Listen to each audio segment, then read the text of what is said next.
বাবে আঁচনি দেখা পোৱা গ'ল। বিভিন্ন ক্ষেত্ৰত ৰাইজৰ বাবে যথেষ্ট সকাহ দিয়া দেখা পোৱা গ'ল বা অযোধ্যালৈ যাবলৈ ২৫০০ তীৰ্থযাত্ৰীৰ বাবেও এক আঁচনি লোৱা পৰিলক্ষিত হ'ল। কিন্তু ইয়াৰ পৰিপ্ৰেক্ষিতত বিৰোধীয়ে যেনেধৰণে তাৰ পিছতেই যে জোনাকবিহীন এখন বাজেট, শুকান বাজেট বুলি এই আজিৰ বাজেটক কটাক্ষ কৰা পৰিলক্ষিত হ'ল। ইয়াৰ পিছতে মুখ্যমন্ত্ৰী ডক্টৰ হিমন্ত বিশ্ব শৰ্মাই আজিৰ বাজেটক লৈ যথেষ্ট গুৰুত্বপূৰ্ণ মন্তব্য কৰা পৰিলক্ষিত হ'ল। এইখিনিতে প্ৰিয় দৰ্শক আহক চাওঁ মুখ্যমন্ত্ৰীগৰাকীয়ে আজিৰ বাজেটক লৈ কি মন্তব্য আগবঢ়ালে।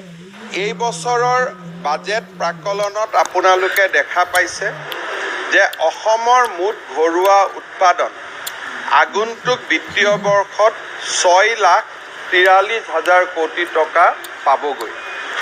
ই এটা অসমৰ বাবে অত্যন্ত সুখৰ খবৰ।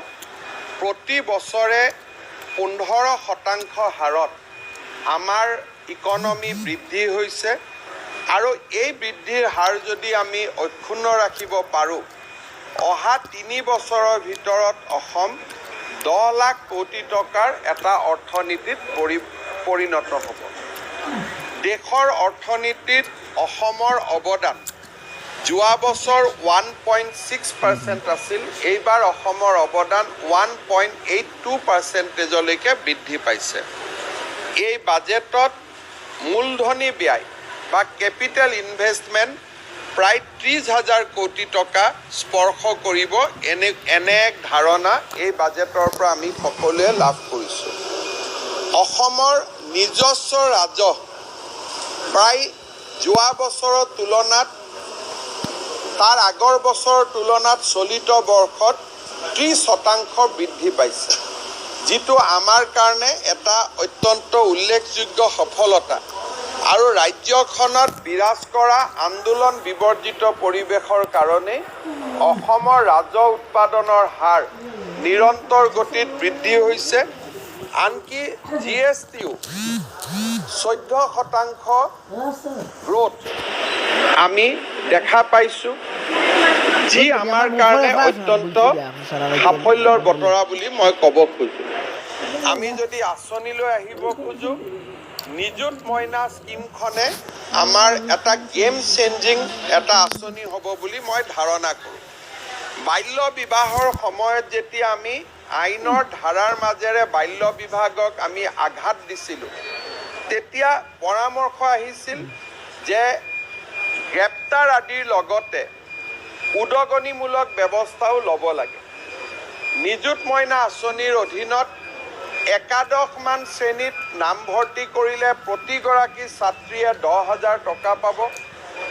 দ্বিতীয়, যদি আমি সেই ছাত্ৰীজনীয়ে যেতিয়া আমাৰ ডিগ্ৰী পঢ়িব, তাত এডমিশ্যনৰ কাৰণে ১২,৫০০ টকাৰ উদগনি লাভ কৰিব আৰু পষ্ট গ্ৰেজুৱেট পঢ়িলে ১৫,০০০ টকাৰ উদগনি পাব। আৰু এই আঁচনিৰ ৰূপায়ণ হোৱাৰ পিছতো বিনামূলীয়া নামভৰ্তি, স্কুটি, পাঠ্যপুথিৰ বাবে অৰিহণা, পষ্ট গ্ৰেজুৱেট ষ্টুডেণ্টৰ বাবে মবিলিটি, এই গোটেইবিলাক তেওঁলোকে পায়েই থাকিব। নিযুত মইনা আঁচনি এক অতিৰিক্ত আঁচনি হ'ব। ১ লাখ চৰকাৰী চাকৰিৰ পিছত ৯৪,০০০ চাকৰি আমি সফলতাৰে দিয়াৰ পিছত আৰু ৩৫,০০০ নতুন চাকৰি দিয়াৰ প্ৰস্তাৱ কৰা হৈছে আজিৰ বাজেটত।